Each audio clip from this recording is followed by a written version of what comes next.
Assalamualaikum semuanya, selamat pagi.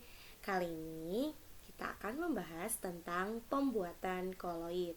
Jadi ini merupakan subbab terakhir dari bab koloid.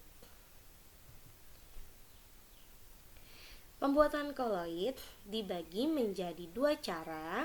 Cara yang pertama adalah kondensasi, cara yang kedua adalah cara dispersi. Kalian masih ingat bukan kalau koloid itu berada di antara larutan dan suspensi. Nah, koloid yang berasal dari larutan sejati dibuat dengan cara kondensasi.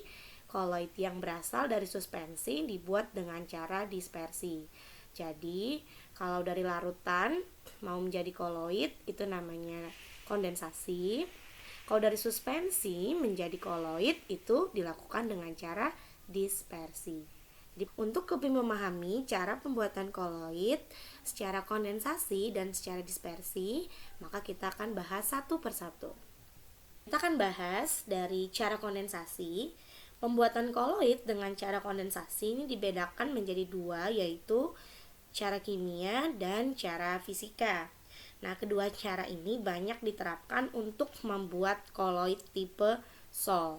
Jadi nanti akan banyak tipe sol yang dibuat dengan cara kondensasi, baik secara kimia maupun secara fisika. Kita akan bahas dari cara kimia. Di cara kimia ini, pembuatan koloid dari larutan sejati dapat dilakukan dengan 4 macam cara, yaitu yang pertama, reaksi pengendapan, yang kedua, reaksi hidrolisis, yang ketiga, reaksi substitusi, yang keempat adalah reaksi redoks. Kita akan bahas satu persatu dimulai dari reaksi pengendapan. Pembuatan koloid melalui reaksi pengendapan dilakukan dengan cara mencampurkan dua macam larutan elektrolit hingga menghasilkan endapan yang berukuran koloid. Jadi ini adalah ciri-ciri penting dari reaksi pengendapan, yaitu mencampurkan dua macam larutan elektrolit. Nah, contohnya di sini adalah pembuatan sol AgCl. Sol AgCl ini dibuat dengan mencampurkan AgNO3 encer dengan larutan HCl encer atau NaCl encer. Nah, di sini tadi sudah disebutkan dua macam larutan elektrolit.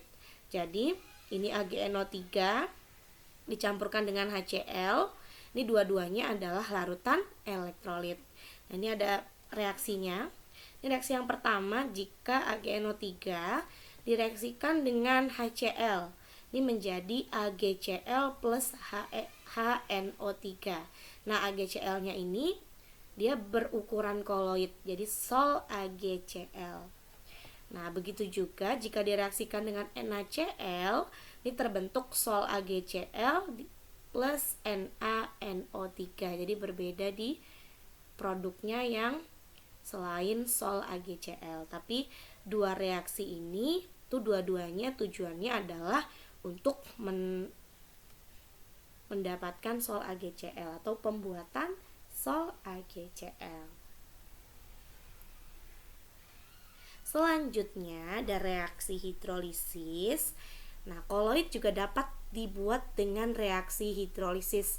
Masih ingat ya, reaksi hidrolisis berarti bereaksi dengan air ya, yaitu dengan mereaksikan garam tertentu dengan air. Nah, contohnya di sini adalah pembuatan sol FeOH 3 kali. Nah, caranya adalah sol FeOH 3 kali dibuat dengan cara menambahkan larutan FeCl3 ke dalam air mendidih. Nah, jadi si garamnya ini direaksikan dengan air. Di sini FeCl3-nya dimasukkan ke dalam air mendidih. Mengapa direaksikan dengan air mendidih? Karena jika dengan air dengan suhu yang biasa itu dia tidak larut ya. Jadi harus dilarutkan dengan air yang mendidih. Larutan FeCl3 akan terionisasi menghasilkan ion Fe3+.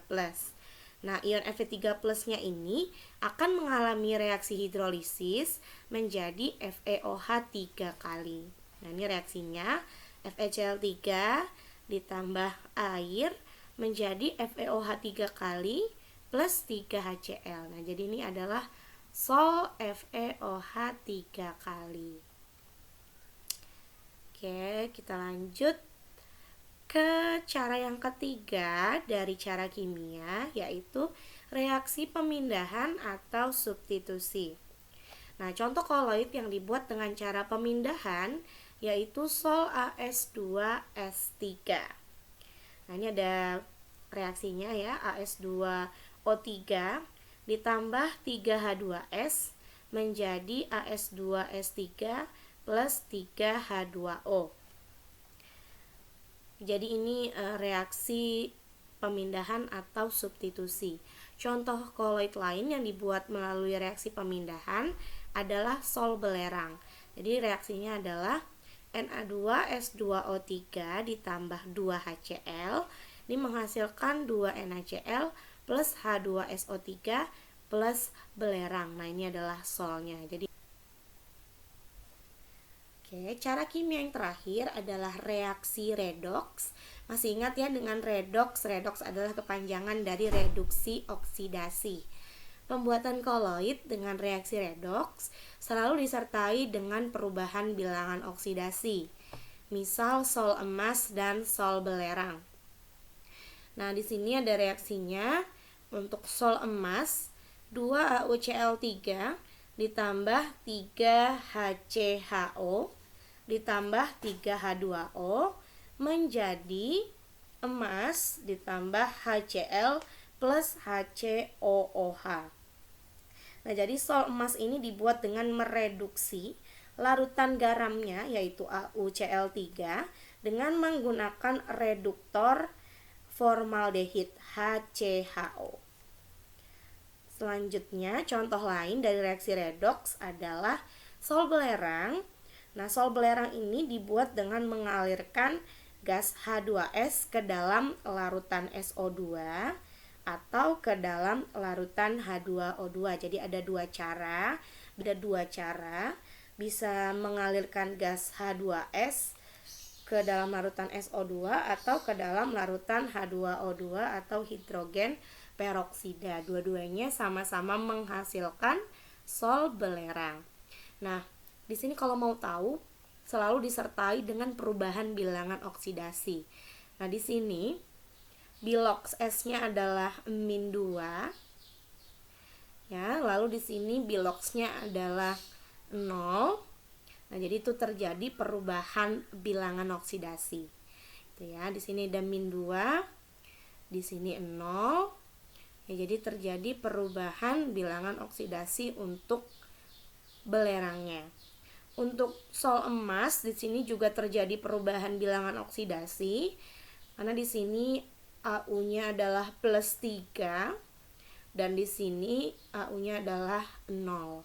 Jadi terjadi perubahan bilangan oksidasi untuk pembuatan koloid dengan reaksi redoks.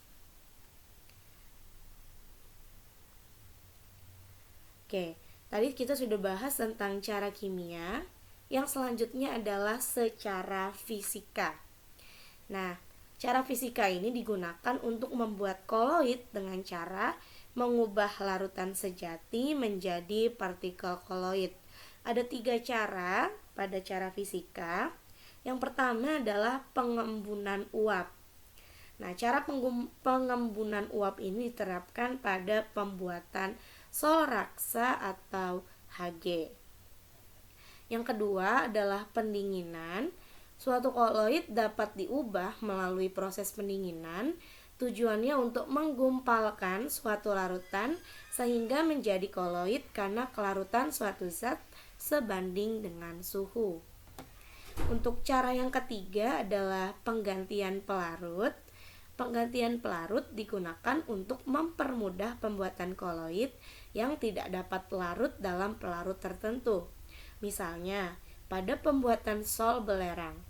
Belerang sukar larut dalam medium air.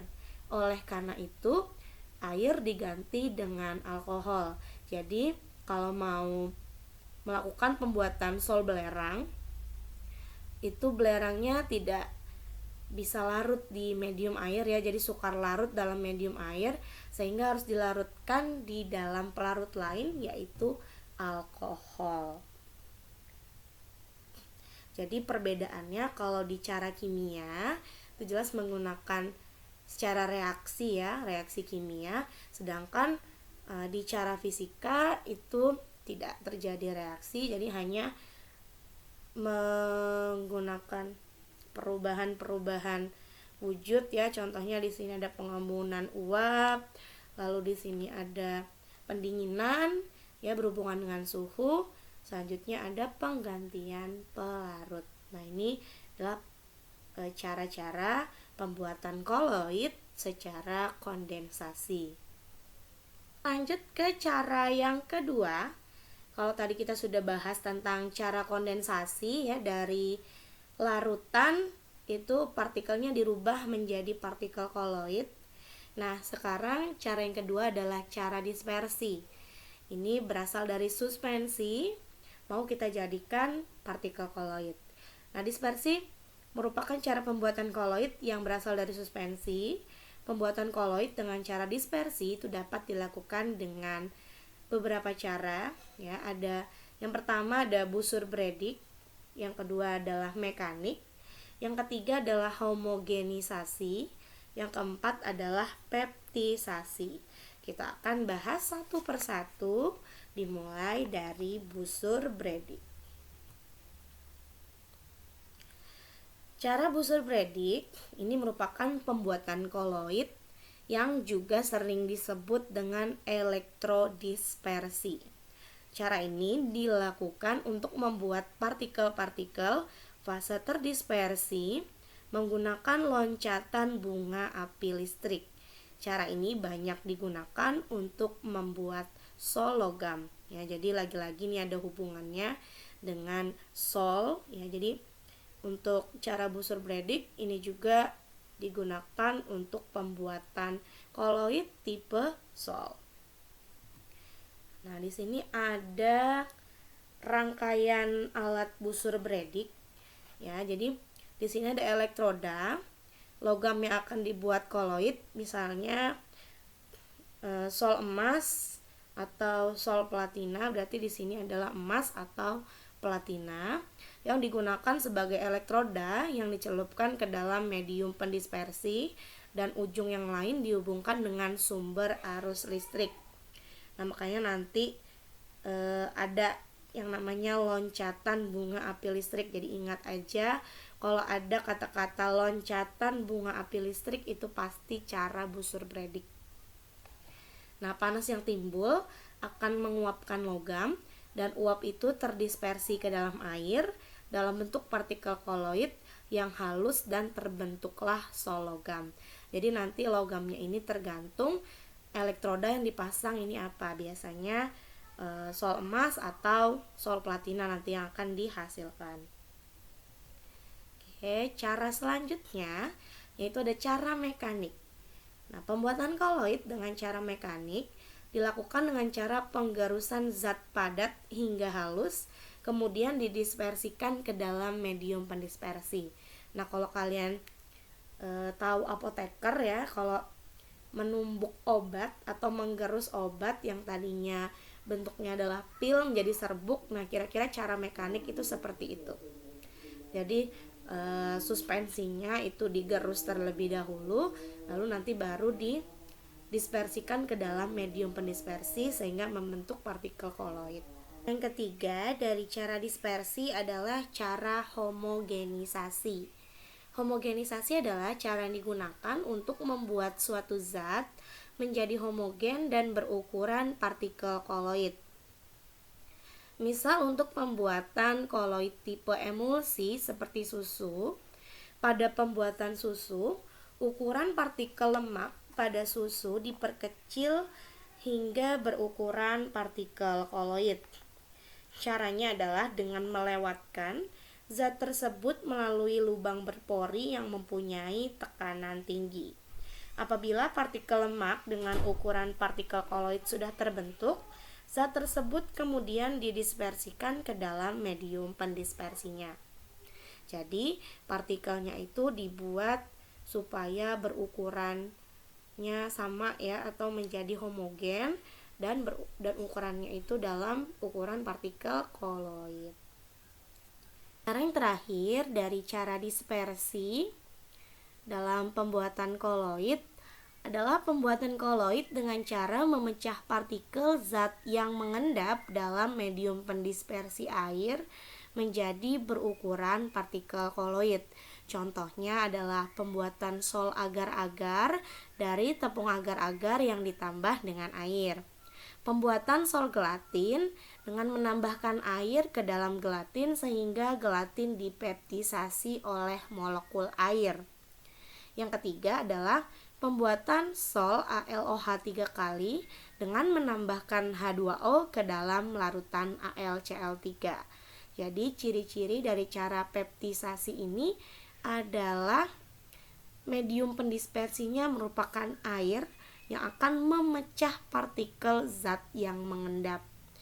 Jadi yang berhubungan dengan medium pendispersi air itu biasanya adalah cara peptisasi. Jadi ini adalah video terakhir dari bab koloid. Jadi babnya udah habis, semua udah kita bahas. Kalau misalnya kalian masih bingung atau lupa nih ada beberapa bagian, kalian bisa tonton ulang video-video yang sebelumnya. Oke, Miss akhiri video kali ini. Assalamualaikum warahmatullahi wabarakatuh.